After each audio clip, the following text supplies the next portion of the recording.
if I'm a sales-led growth company, which we were, when the company was founded, when you have 500 customers, it's easy to talk to them, get their feedback, and incorporate that feedback in the product. But as you said, now, as you have million users, how do you listen to the voice of million users, capture their feedback, and know what to incorporate in the in the product? Any thoughts? And how has that user listening or customer listening changed as the company changed? Yeah, we created a series of like both qualitative and quantitative, and both reactive and proactive. So I think the cool thing with one of the actually cool things with product-led growth and a lot of users is you're able to actually have metrics that make sense, right? Like if you only have 500 customers, there's only so much metrics that make sense. But if you have 1 million users, then you can actually have statistical significant like data, quantitative data on what's working, what's not working. And so that's like one benefit to that. I think we some more qualitative systems that we've created that's pretty helpful. So every time that somebody churns, an automatic email goes out for me to ask them, hey, like, why did you churn? Every time somebody gives a negative NPS score, automatic email goes out for me also, like saying, hey, why is it negative NPS? So those systems are pretty helpful for anecdotal data. And then we also do these like proactive user research where we actually have a research team of like five researchers whose job it is to just collect market feedback, distill it down into like a nice slide deck, and those kind of proactive research of understanding what their current pains are outside of any bugs they might interact. I think those have been really helpful as well. So just creating a lot of these systems has been helpful. Got it. And before, as I was preparing questions to ask you, I started browsing the websites of product-led growth companies that we all look up to, and both within Nexus portfolio and outside. And one of the common traits I found was how everybody has been marketing time to value, 5 minutes, 10 minutes, 15 minutes, depending on what the kind of product it is. And even in reality, how easy is it to, if you literally start measuring from t equals to 0, how fast you can be at the value stage. So as you were embarking upon the PLG journey, how did you go about identifying friction in your product and making it quick time to value to create an aha delight for your users? Yeah, so there's a couple of different parts. So one part is the more strategic part, where we have a lot of different use cases that Apollo can use, right? You can use us to find email addresses. You can use us to find phone numbers. You can use us to send emails. You can use us to send multi-step drip email campaigns. You can use us to make calls. You can use us to create reports. You could use, there's like 20 different things that you could use Apollo for. And Apollo, the sales-led product, we just had CSMs walk through every single one of them, and that's how they're onboarded. But like a user is not going to start by doing all that stuff at once. So one of the things we did is like actually map out what is the most natural user journey, and like really idiot-proof the onboarding experience. So for us, for example, it was like people start. You can't really email somebody unless you have their email address, and so and most people look for email address first as well. And so start with the email address, and then and make that experience or make that use case as simple as possible. So I think our first baby product, we have like 20 different features, but literally all it did is you can find somebody's email address. It had no other features. And then once that's good enough, and then we layered on the second use case of, okay, great, now we want to help you easily send them an email. But not just like multi-step drip campaign, like just a single email. But then we also try to make sure, like I think it's absolutely necessary that we do not, we have a conversion rate from the find email address, but as you add new features, making sure that the baseline does not drop, because the more users you have, or the more features you have, the more complex it is, and the harder it is harder activation is. And so, so gradually we added more and more use cases and it still was able to also start improving our activation despite having more features. And so at least that's how, just like starting from the most simple possible version and having a baseline and gradually adding more and more use cases on top was how we approached it. And shifting to team building, are there any implications on what type of team you should build for a PLG company versus a sales-led growth company, and how has that changed how you hire?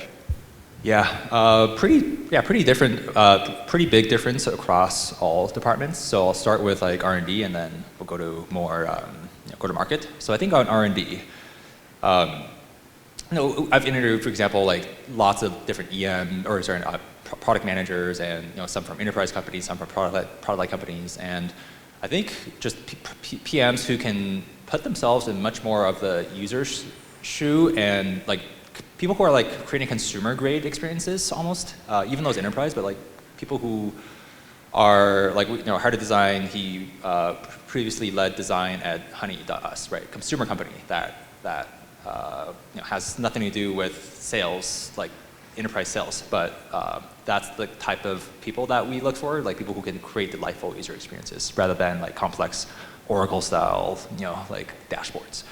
And then same with engineers. Like we want engineers who are super empathetic to the user problem, like very product driven, have strong opinions about how to make the user experience better. So that's on the R&D side. And then on the go-to-market side, so we also interviewed a lot of different VPs of sales, and like some, you have your traditional like old school VP of sales, and just would be amazing at some other company, but just definitely wouldn't be a really great fit at a PLG company. I think a couple of things that are different. First is just like how data-driven a proper PLG motion should be. So in a typical sales motion, right? Like there's not that much data, because you just you try to get some leads, you talk to them, and then you try to close a deal with a lot of relationship building and pitches and stuff. But with PLG, you have so much data on the user's usage patterns, and it's central to really use all that, not just to generate leads, but also to eventually sell the users later. And so probably data-driven and analytical rigor is on the go-to-market side is the biggest aspect. Yeah, and maybe one other question from me before we open it up. You mentioned that you have 5 A/B tests going on for pricing. That I totally got it. But how do you decide what to even charge $1 for and what to give away for free? Because I'm sure there is a fine balance there too. In pricing, A/B testing is one thing, but free versus paid. How do you come up with that? Yeah.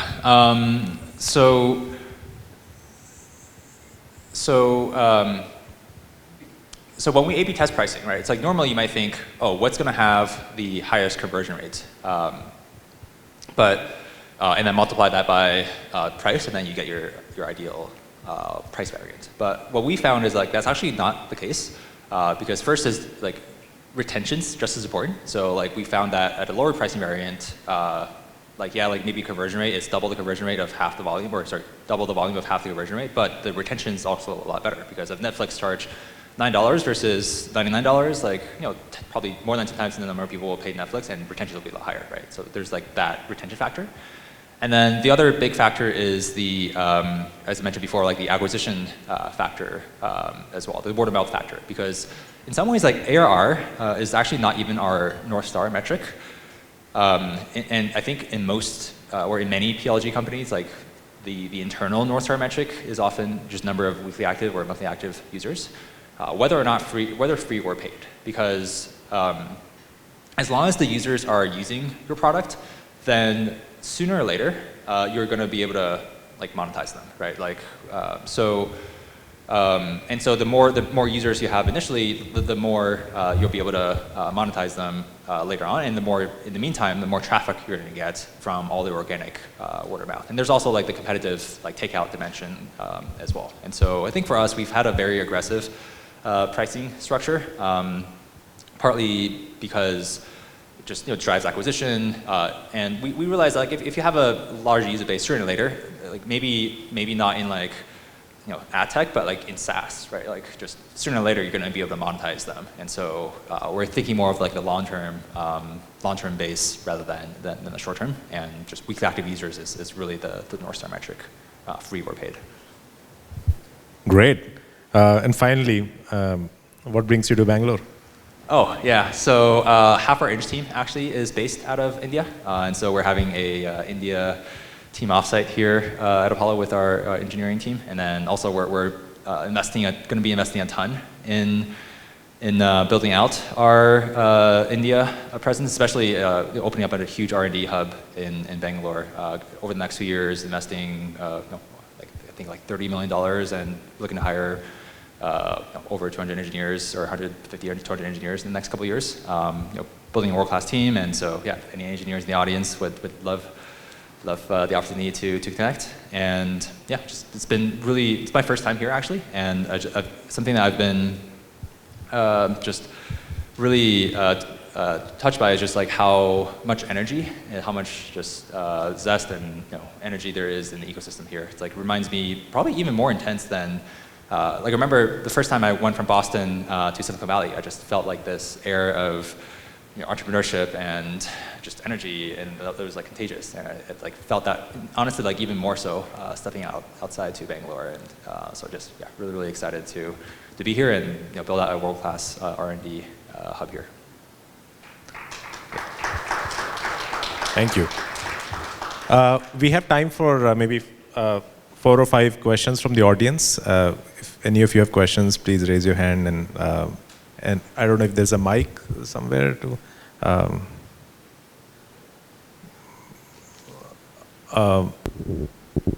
Yeah, please. Hello. Hi, Tim. I'm Harsh. I'm founder of BearIQ. We are a sales-led organization, and we heavily use Apollo. My question to you is that in your timeline, you essentially had 2 products at some point in time with 2 interfaces. My question to you is that when you were experimenting with the idea of a product-led growth with a second UI, how did your execution model look like? That how much time or capital you will give, given that your entire revenue comes in from product 1, and you need to try out your product 2, and you'll be tracking your matrices around that. But seems like there is separate team altogether. The allocation of capital, allocation of team. How did you build the conviction that this is a tipping point where now you can phase this out and transition? But in the initial phase, how did you structure this? Yeah, it's like great questions. So I think there's that like best practice where if you're trying something innovative that might disrupt your own business, you kind of have to separate that out into their own little hub. And so that's kind of what we did. So we had one like superstar like product manager with a sales background, and so we staffed him with like in his own little silo of like, hey, your goal is to build out this PLG motion. And so first, he built out the free product, and then I think in order to not disrupt the rest of the business, something that we found helpful is we've always had a like talk to sales only product, and the free product was kind of very limited initially, so that initially the sales team didn't mind because nobody like the free product had 1/10 of the features and credit limits, and then he added some self-serve monetization. So now you can in this baby product self-serve $19 a month, and people actually now pay self-serve. It's like a new cool experiment. And then we added more and more features. We added more pricing plans, and in some ways it's like a bad analogy, but it's like boiling the frog, where it's like if you put a frog in a hot water, it'll jump out, but if you just like slowly turn up the heat, like, and then, but at some point, it reached a tipping point where the product-led or the self-serve product was like beginning to really inch up to what the sales team offering, and so that's when we did and even I honestly wasn't ready to completely switch from sales-led to product-led because it's a huge potential issue. And so I think what I did to even mollify myself is let's run a little experiment. Let's say with 10% of the users out there, we'll show them a little pop-up that's like, hey, instead of the sales-led $19K, $15K per year, we can now buy it for $100 or $50. And let's see what the conversion rate is. And we're pleasantly surprised that the conversion rate per site visitor, or the dollars per site visitor, was actually higher than our sales-led motion of dollars per site visitor. So that made it kind of a very like low risk, no brainer thing at that point. Thanks a lot. Thanks, Tim. Hi, Tim. I'm Nikhil, co-founder of Trim Pixel.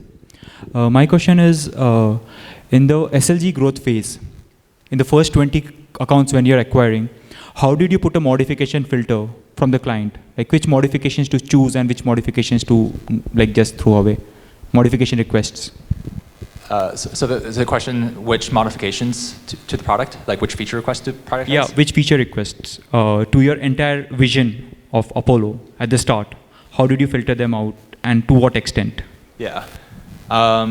So I think for us, in some ways, like on the one hand, it was like we were building a product to solve our own problem because we needed to go to market for it. And so in some ways, it was like very intuition driven. It's like, oh, I wish I had this product because I'm a user for it. We still use Apollo. And so I think that's always been a driving force. And I think a second is around I think users organically ask us a lot of features, and I think when we're smaller, when we only have 20 customers, it takes pretty quick to build a feature for them, and so we just built some features for them, and so that was like it ends up actually being pretty obvious what to build because so many people ask for the same features. And then beyond that, I think we do a lot more rigorous system. We have this thing called RICE, where what is the reach, impact, confidence, ease, and then do some ratio and figure out the one that has the highest ROI. But yeah, initially it was just honestly a lot more gut-based of like what customers ask us, roughly prioritize and our own needs, I guess. Yeah, so just a confirmation. So anything that was being asked in the start, even a pre-revenue customer, you would build it out? Well, not every single feature. So that's actually something that we did poorly for some time. I think we built too many features. But I think what we do more and more now is, basically we have a system where we record the number of feature requests, distinct feature requests, and then deduped. And based on that, we put them into the roadmap and prioritize that with this framework we call RICE. So what is the reach, impact, confidence, and then what is the effort needed. So we found that a little bit more overhead, but at scale, I think it's a much more rigorous process. And then one other thing that's more reactive based, I think a more proactive based, I would say, is looking at metrics. So for example, we know that if we're able to, there's a core metric we want to focus on, and so creating a lot of ideas around that metric. That's more proactive based feature prioritization that we did. Hi Tim, welcome to Namma Bengaluru. So Prashant this side from Bixam. I'm the founder of Bixam. You very rightly pointed the scenario of A/B testing for the pricing. I think that was a great point.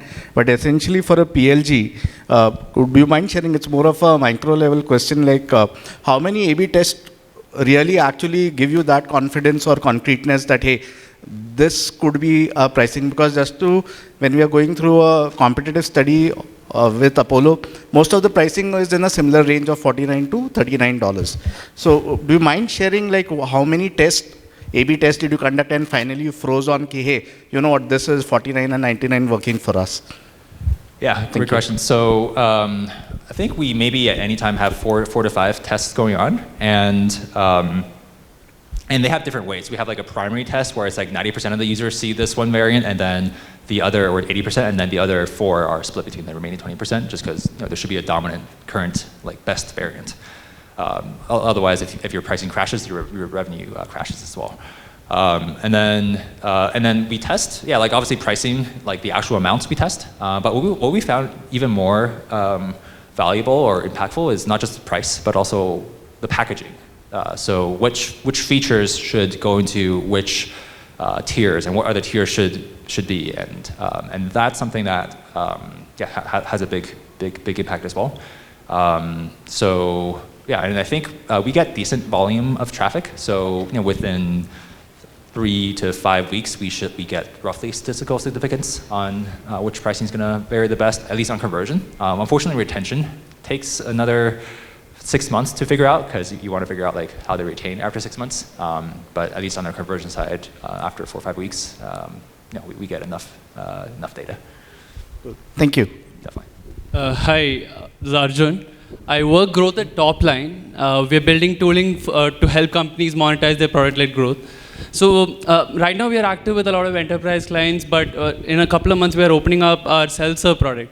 So I wanted to ask you how you hit PMF, or how do you monitor PMF for that transition? How do you check for that early adoption? Yeah, well, that's awesome. So I think first is I actually wouldn't worry at all about, or at least this is what we did. I wouldn't worry, we didn't worry at all about revenue initially, because the first question is, would users use your product and keep using your product even if it were free?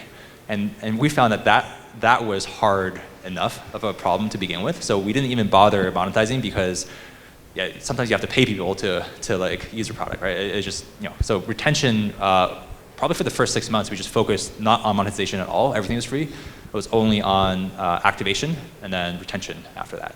And so only after we figured out, had stable long-term retention and good activation, then we started to add some sort of feature pricing gates, and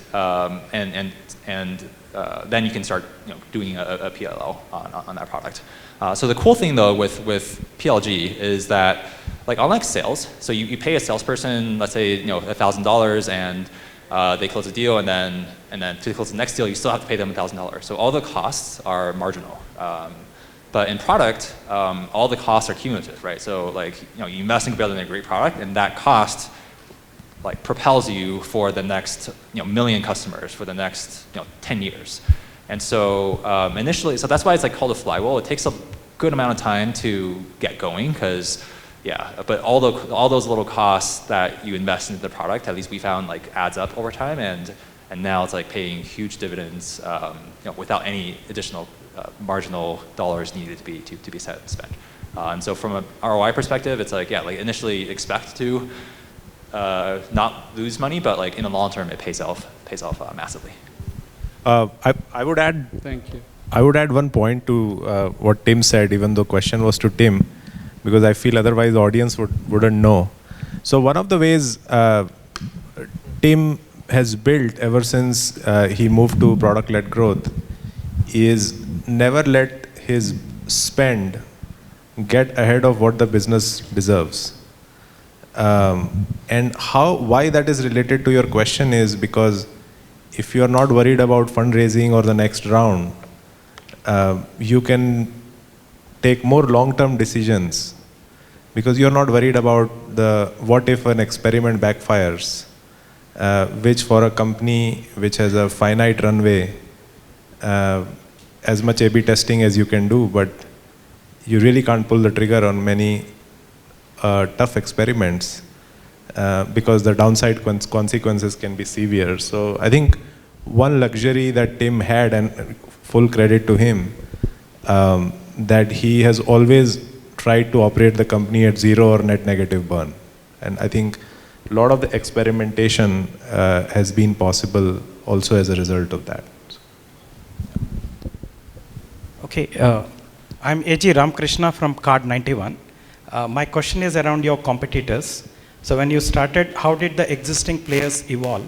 Were there any new entrants? And with respect to your huge market share which you have gained, can you pinpoint, is it only PLG or the aggressive pricing or the testing? Which one would be the key factor which has given such a big growth? Sure, yeah. So I think when we started, there's other data providers, there's other sales engagement providers, emailing providers, there's a lot of different tools out there. It's a very, very big market, very, but I think all of them also did top-down sales, almost all of them did top-down sales-led growth, mostly all focused on the enterprise. And so, and a lot of them are much more established than we are. Like, for example, ZoomInfo, they're a public company. They're like a 20-year-old public company, right? So it's like, much more established. And so generally speaking, we didn't really, in some ways, like if they zig, we should zag, is general competitive strategy best practice. And so we, they took, $30,000, like we're, self-serve. They're just their sales led, we're self-serve. They're complex, we're easy to use. Like try to do everything else that they don't do. And all the other players in this space, the big ones at least, they're all also enterprise sales led. So I think for us, our product led positioning has helped us capture a huge market that previously it's just not profitable or it doesn't make sense. It's not efficient. It's not hard to scale to sell into SMB and even mid-market with a top-down sales-led company. I think a second thing is, sorry, what was the second part of your question? You got a big success of over 1 million customers. Yeah. You pinpoint to aggressive pricing, the testing, or the PLG strategy. Yeah, so I think I would actually credit by far the most was how we were able to increase our retention and activation and retention. Because our belief is that if you build a product that is sticky in B2B, like B2C might be different, but in B2B, if you build a sticky product that delivers value, then you should be able to monetize that. And so I think pricing getting down to close to zero or have a good free product, that helps but it helps mostly in so much as it helps us focus on not trying to sell something, but mostly focus on delivering like user value. I think in the past, like when we were sales-led, we had this like, oh, let's just like sell. But now it's like just first like selling is building a great product that sells itself in some ways. So yeah, it's probably neither pricing or PLG, but like it's just building a really great product that can self-serve and onboard themselves. We can take maybe 2 more questions. Hey team, I'm Karthik, co-founder of Incredible. Thanks for sharing your insights. So you spoke a lot about how retention is like a leading metric for a lot of success in your company. And could you like specify some very specific examples of how you went about this iteration of improving retention via product? Like, okay, hey, there are these 3 things that we tested out and these moved the retention needle significantly. Some specific examples of your iterative experimentation on improving retention in the early days. Yeah, definitely. So I think So first, I think what was helpful was that foundational research of like what are the things that actually drive long-term retention. And then there's a bunch of different factors, right? Like if they send at least 1 email, that's really good. If they download like some number of leads, it's really good. If they downloaded our LinkedIn extension, that's also really good. So first, we created a lot of these different aha moments, and then it was like in some ways it's kind of actually straightforward. It's like okay, so there's some behavior we want to drive. So one thing that we did was we wanted to improve downloads of our Chrome extension because we know that people who download our Chrome extension, they have like a 2-3x improvement in user retention. And so, great. So then we just brainstorm a lot of experiments that we could do to get people to download the Chrome extension. So one is like during onboarding, like surface it to the very top instead of, otherwise it was like kind of more hidden. In different surfaces of our product, like in the searcher, we have a little ad if they haven't yet downloaded the extension to show them you should download the extension, here are the values. We also know whether or not they download the extension or not, so we would email them a few days after, if they've prospected a lead but they haven't yet downloaded that person on LinkedIn or downloaded the extension, then we'd also email them about that. So, and then also we did some just user interviews and just watched them onboard, and then if they didn't download the extension, we would ask them, hey, why didn't you download the extension? And then they would say some reason, then we would try to fix that reason. So that's like one example of just downloading the extension. And yeah, the same can be said for all the other different behaviors that we know quantitatively drive long-term retention. Thanks, Tim. Final question. Hi. Hello. Whoever. Hi, this is Avinash. We are a SaaS platform for developers and QAs. We started with PLG, dabbled with sales-led, and then back to PLG again. So we have gone through the journey. We have close to 100K plus users. So that way we have made some success. I just want to understand, at the current stage, what percentage of your sales is sales-led versus self-serve, first? And second is, how does the marketing evolve for you over a period of time? And what kind of role it has played in the user acquisition, or is completely freemium, free user-based model that you have built? Yeah. Great question. So it's been an evolution. So initially it was 100% sales-led, and then it became, I think right now it's probably 50% sales, 50% product. But I would say like 50% sales, it's not really proper sales. It's more like sales assist. So it's maybe like 45% sales assist. Like by sales assist, I mean like 7-day sales cycles, 50% win rate, like very, very fast, like one call closes, and then 5% proper sales. And I think over time, what we expect though is like self-serve isn't going to carry you forever.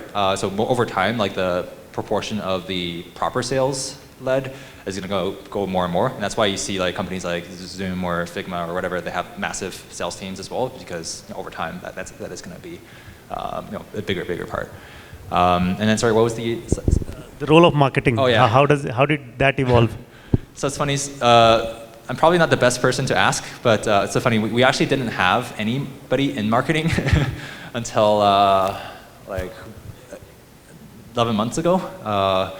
And so, yeah, so it was like we had somebody in growth go like figure out the landing page, the homepage, but it was just like all like no marketing, like no, we just started that. Yeah, I think to get to, now we're doing some marketing, but but for the first part of the journey, it was like very, very little marketing. Thank you. Well, that's all we had time for. All good things come to an end. Thanks, Tim. And thanks, everyone, for your time. Thanks for joining. Have a good evening.